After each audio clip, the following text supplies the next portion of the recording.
Mia and I started packing at 5 o'clock in the morning.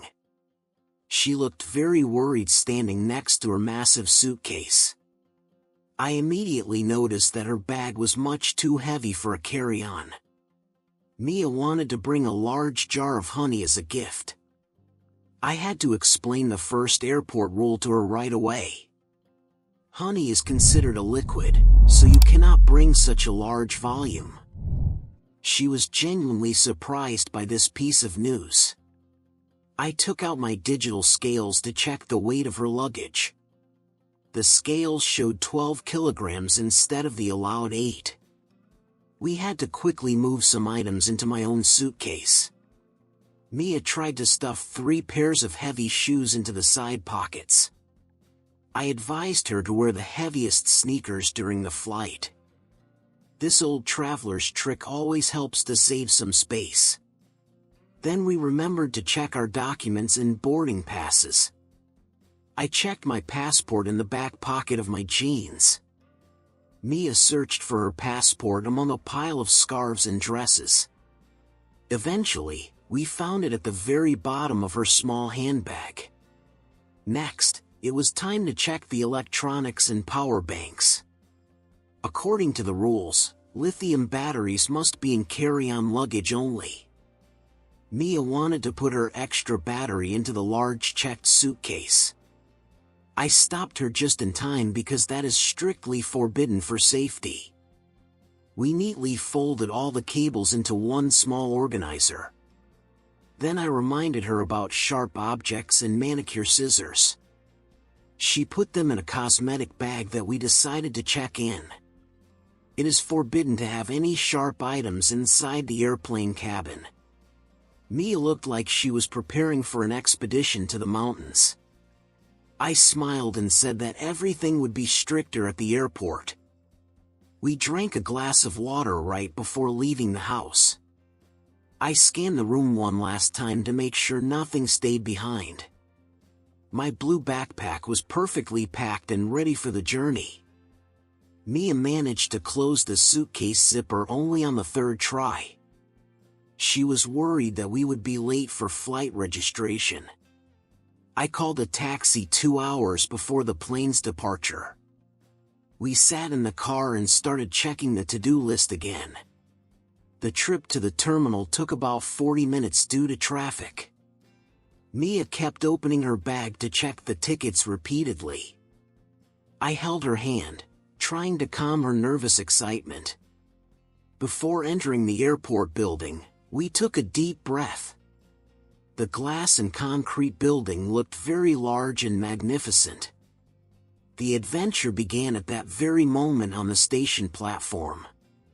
We entered the noisy terminal and went straight to the counter. There were many people everywhere with carts and small children.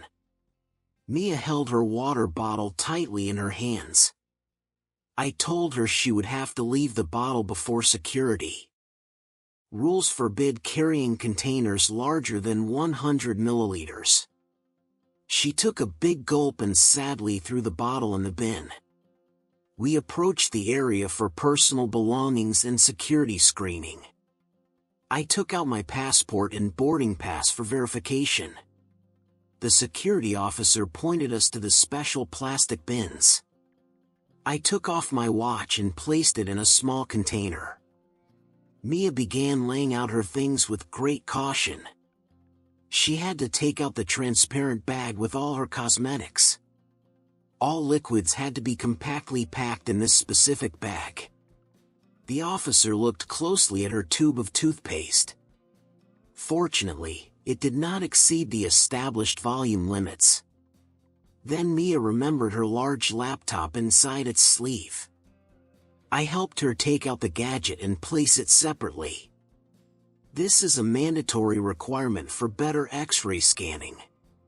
She looked confused by such a high number of strict demands. I whispered that this was a standard procedure for every passenger. A man in front of us tried to carry a full cup of coffee. The officer politely asked him to finish the drink or leave it. Mia understood why the airport rules are so detailed. She placed her jacket into the third plastic bin in line. I also took off my belt to avoid activating the alarm. The coins from my pockets also went into a plastic box. We stood in line, watching the operation of the large scanner. Mia's things slowly moved inside on the black rubber belt. She worried about her laptop disappearing into the dark machine. I assured her that the tech would be fine after the check. The line moved quite fast thanks to the efficient staff. In front of us was a woman with a small dog and a carrier. The dog also had to be taken out for a separate inspection. Mia watched this unusual scene with great interest. Finally, it was our turn to walk through the metal detector.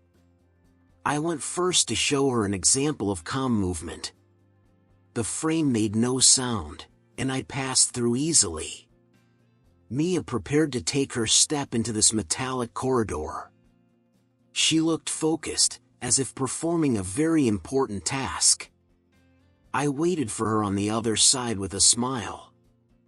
As soon as Mia took a step, a loud sharp beep sounded. She stopped immediately and looked at the officer in fear. The officer asked her to step back and check her pockets.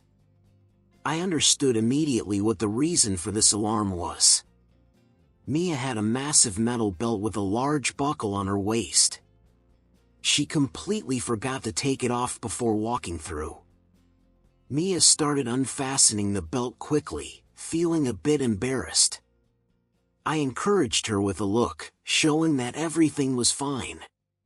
Besides the belt, there were small metal pins in her hair. She had to remove those too and put them in a separate tray. The officer conducted an additional check using a hand scanner. It turned out a forgotten bunch of keys remained in her pocket. Mia apologized for her forgetfulness to the security staff member. She made a second attempt to walk through the control frame. This time everything was quiet, and she successfully passed. I started gathering our belongings from the moving scanner belt. Mia's laptop came out undamaged, which relieved her greatly. We quickly began putting on our shoes and fastening belts. It is very important not to delay others in the screening zone. Mia tried to put on her sweatshirt and hold her passport at once. I helped her pack all the small items back into the backpack. Airport rules seem difficult sometimes, but they are useful. After this trial, we felt much more confident. We approached the large electronic board with the flight schedule. Our flight was highlighted in green, meaning it was on time. Boarding was to start in 30 minutes at gate number 10. Mia wanted to buy coffee, but I reminded her about boarding. In an airport, you must always watch the clock and announcements. We walked down a long corridor toward our departure gate. On the way, we saw many duty-free shops. Mia wanted to go inside to look at the perfumes. I agreed but asked her to do it very quickly. Shops also have their own rules regarding transporting goods. All purchases must be packed in special branded bags. We bought a small box of chocolate candies for our friends. Mia placed the bag with candies on top of her suitcase. We walked past a play area for children and a lounge zone. The air in the terminal was cool thanks to the conditioners. I felt a light smell of aviation fuel through the ventilation. Finally, we saw our gate number 10 at the end of the hall. A large group of passengers had already gathered at the gate. Mia found a free chair and could finally rest a little. She began looking at the planes through the huge panoramic window. There were many vehicles on the apron moving luggage and fuel. I sat down nearby and started checking our boarding passes. The pass indicated our seat on the plane and the gate number. Suddenly, a voice from the speakers announced the start of boarding. The airport employee asked everyone to prepare documents for checking. Mia started searching for her passport in the depths of her backpack again. This time she found it much faster than she did at home.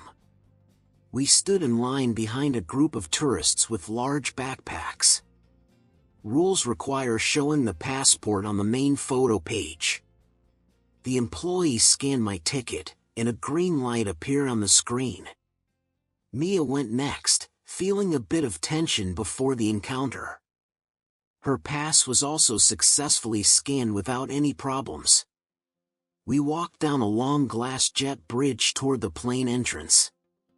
At the entrance, we were greeted by a pleasant flight attendant. She pointed us in the direction of our seats in the middle section. Our row number was 12, right by the small window.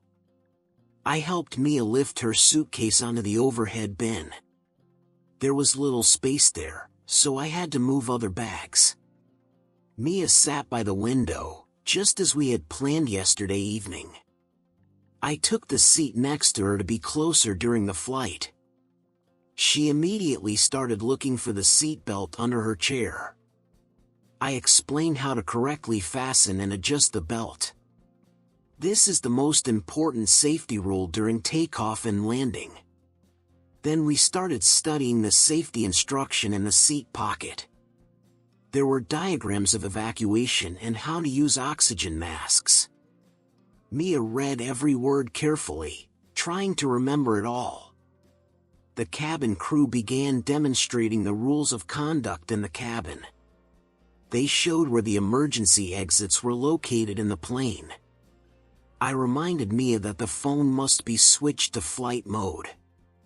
She quickly turned off the mobile connection on her gadget. The plane began to slowly pull away from the terminal building. I felt a slight vibration of the engines under our floor. Outside the window, the sun was beginning to set over the horizon. Mia held my hand as the plane taxied toward the runway. The pilot announced that we were second in line for takeoff. I told her to relax and enjoy the feeling of the flight. The engines roared louder as we prepared to leave the ground. The plane accelerated rapidly and left the gray runway behind. Mia pressed her face to the glass to see the disappearing city. The cars and buildings below looked like tiny toy models. We climbed higher until we entered a soft layer of white clouds. The fasten seatbelt sign stayed on for another 10 minutes. I told Mia that she must keep her belt fastened while seated. This is a rule that protects you from sudden turbulence. She nodded and leaned back into the comfortable headrest. The flight attendant started preparing the trolley for drinks. Mia asked if it was allowed to walk around the cabin now. I said she should wait until the light above her head turned off. Once the sign was off, several people stood up to stretch. The plane was flying very smoothly at a high altitude. I took out my tablet to watch a movie we both liked. Mia preferred to look at the sunset, which was incredibly bright. The sky was a mix of deep orange, violet, and dark blue. She said that she felt like she was in a different world. I shared my headphones with her so we could listen together. A flight attendant offered us some snacks and cold water. Mia remembered that you cannot bring your own soup on board. I laughed and said that snacks are usually fine, but not hot soup. We ate some crackers while talking about our holiday plans. I checked the flight map on the screen in front of me. We were flying over the ocean at 800 kilometers per hour. Mia was fascinated by the speed and height of our journey. She asked about the rules for using the lavatory during flight. I explained that you should never use it when the belt sign is on. Also, smoking is strictly forbidden everywhere on the aircraft. She was surprised that some people still try to break that rule. Safety sensors are very sensitive and will detect any smoke. We spent the next hour talking about the history of aviation. Mia was much more relaxed and even started to feel sleepy. I gave her a small travel pillow to support her neck. The cabin lights were dimmed to help the passengers rest. I looked at the quiet cabin and felt very peaceful myself. My blue t-shirt felt comfortable even after a long day. Mia's honey-colored hair glowed in the light of the reading lamp. We were halfway to our destination across the dark sea. I closed my eyes for a moment to imagine the landing. The pilot announced that we were beginning our final descent. Mia woke up and immediately looked out of the window again. The lights of the distant city appeared through the thin clouds. I told her to put her seat in the upright position for landing. All tray tables must be folded and locked at this time. Mia also made sure her window blind was fully open. This is a safety rule so passengers can see the outside conditions. The cabin crew went around to check everyone's seatbelts. I felt the plane slowing down as the flaps moved on the wings. The landing gear came down with a dull mechanical thud. Mia held my hand tightly as we got closer to the ground. The landing was very soft, and the passengers started to clap. I reminded her to stay seated until the plane stopped completely. Many people stand up too early, which is actually against the rules. The fasten seatbelt sign finally went out with a ding. We stood up and I reached for our bags in the overhead bin. I made sure we didn't leave any trash in the seat pockets. We thanked the flight crew as we exited the aircraft. The air at the destination was warm and smelled like salt. We followed the signs to the baggage claim area. Mia was worried that her suitcase might get lost. I told her that most bags arrive safely on the carousel. We stood by the moving belt, watching the luggage appear. Suddenly, I saw her red suitcase with the bright ribbon. I lifted it off the belt and checked the name tag. It was definitely hers, and it looked perfectly fine. Now we had to pass through the final customs zone. There are 2 channels, green for nothing to declare and red. Since we only had clothes and gifts, we took the green path. The customs officer nodded to us and we walked into the lobby. Mia looked around at the new airport with a big smile. She had successfully navigated her first international flight. I felt proud of her for following all the complex rules. We walked toward the exit where the taxis were waiting. The palm trees outside the glass doors were waving in the wind. Our vacation had finally, truly, and officially started. Mia said she was ready for another flight already. I laughed and suggested we enjoy this city first. We stepped out into the warm evening air together. It was the perfect end to our long airport odyssey. The adventure was going exactly as I had hoped it would. Write a comment. 3 best comments get 20 English lessons completely free.